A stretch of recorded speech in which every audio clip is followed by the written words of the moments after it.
Geoff's Wonderland. And welcome to my Wonderland, everyone. Nice to have you here for what is actually the 32nd instalment of Geoff Healy's Wonderland. Now, when I started the show, like many people who embark on doing a podcast, I really didn't know whether or not I actually had enough thoughts, theories and observations on this thing we call life to sustain the Wonderland for an extended period of time. I mean, starting a podcast is exciting, but it turns out that keeping it going can be daunting. There's a statistic out there somewhere which actually indicates that a great many new podcasts tend to vanish after about the 7th episode.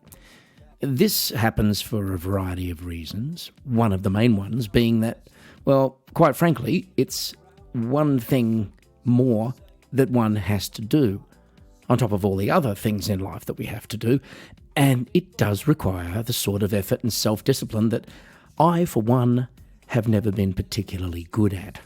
Anyway, I am happy to report that there is no sign of the Wonderland losing steam, so to speak, and that's because of the fact that just about every day I get a fresh reminder of just how fascinating, hilarious, and oddly inspiring the human experience is, in all sorts of ways. And also, Wonderlanders, because of the feedback and encouragement that I continue to get from you. So thanks for that. Now, I think we're all inspired by the rich tapestry of life and the way it rolls, whether we realise it or not. And it's part of our nature to want to encapsulate that occasionally through memes or quotes or sayings, which are really helpful hints on how to help other people more effectively navigate their way through their existence here on planet Earth. As a religious instruction teacher of mine used to say, it's kind of like one beggar telling another beggar where to find food. I've always found these short verbal life hacks fascinating, to be honest. And so that leads us directly to the front door of today's Theory Time. Yo, you can't know what you can't know. I'm gonna tell you what I think I know. And I know what I know. This is what I know. Theory Time. And welcome to Theory Time. So I'm going to begin today's Theory Time by reciting two famous quotes. The first, from former Australian Prime Minister Malcolm Fraser. Life wasn't meant to be easy. The second, from another famous person whose name has escaped me for the moment. One man's disadvantage is another man's opportunity. All right?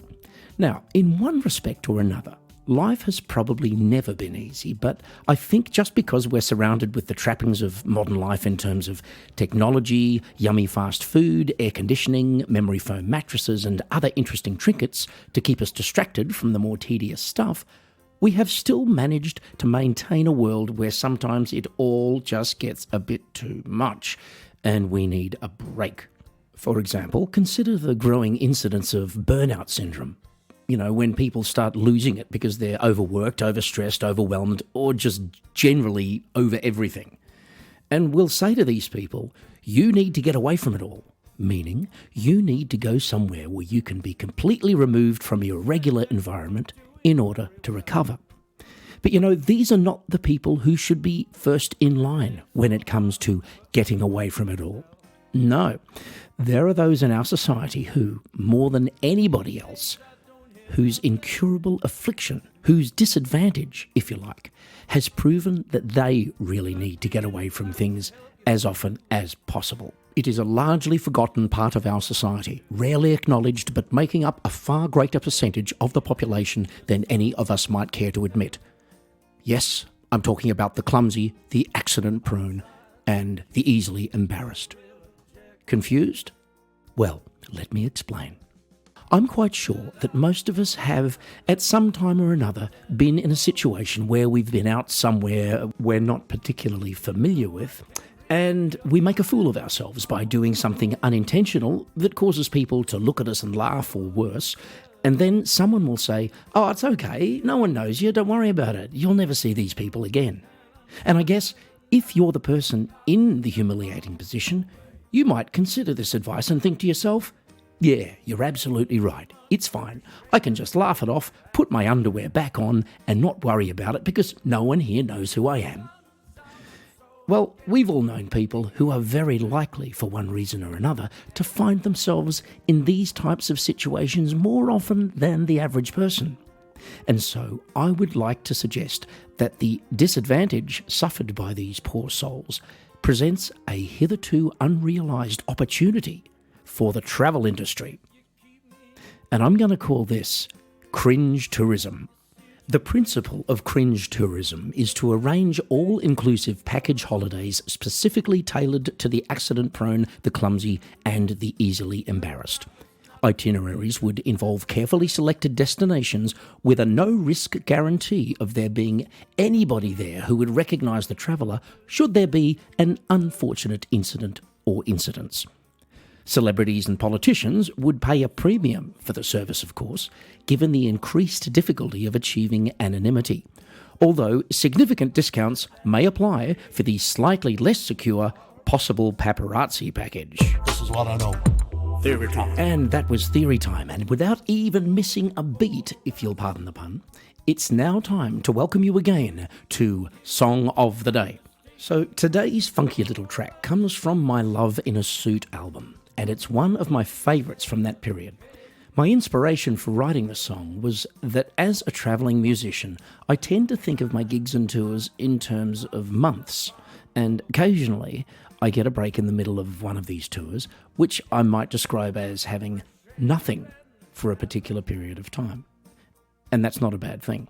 Anyway, that's how I came up with the idea for the title and the song, and so here it is, the quasi-autobiographical Nothing for August. I gotta give it up. And I know that it's not so easy. We've been living it up for so damn long. I gotta give her up. Oh, she tried so hard to please me. We've been living a lie, now it's time to come on. I wanna take it up. With someone who can show me there's nothing to keep me here and everything to fear. Don't you dig it up? Cause you know so much about me, and there's so many stories that I never want to hear. One of the downsides to being a musician and playing live a lot is that people do tend to gossip about you, what they think you're doing, who they think you're doing it with, and 99.9% of the time it's made up and it's not true. And that's just something that we have to live with, unfortunately. I don't even care if you're looking for me, baby. I ain't gonna be there.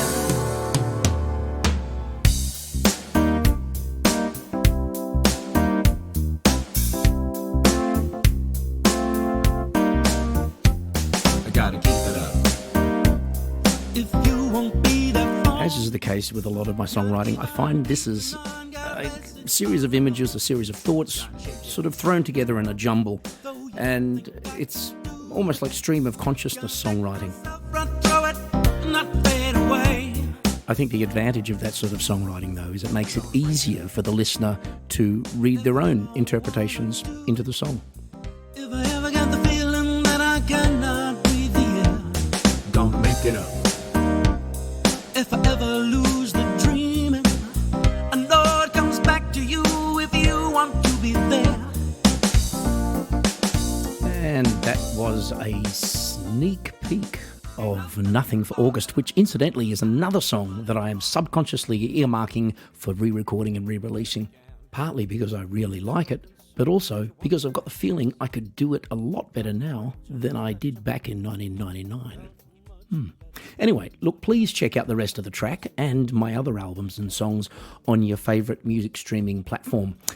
I have mentioned a few times on The Wonderland that I live in Germany, and in fact right on the border of Switzerland, and a lot of my gigs are in Switzerland, and I've been playing there regularly, mostly in Zurich, since before the turn of the last century.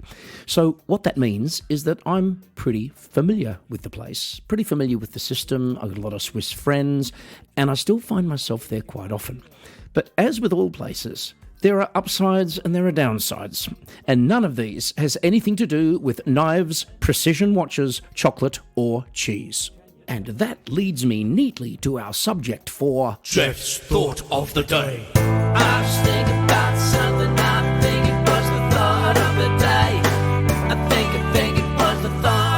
day. And a hearty welcome to Thought of the Day, which today takes us all the way to the jewel of Central Europe, that is Switzerland. Quite seriously though, it is a lovely country, and I think Swiss people are generally and understandably very happy with their lot. It is also a rather expensive country to live in, but the minimum wage is quite high, which would help a bit, I suppose. There's one area of continuing dissatisfaction for the Swiss though, and that is driving, as in driving fast. You see, Switzerland, unlike Germany, has no autobahns.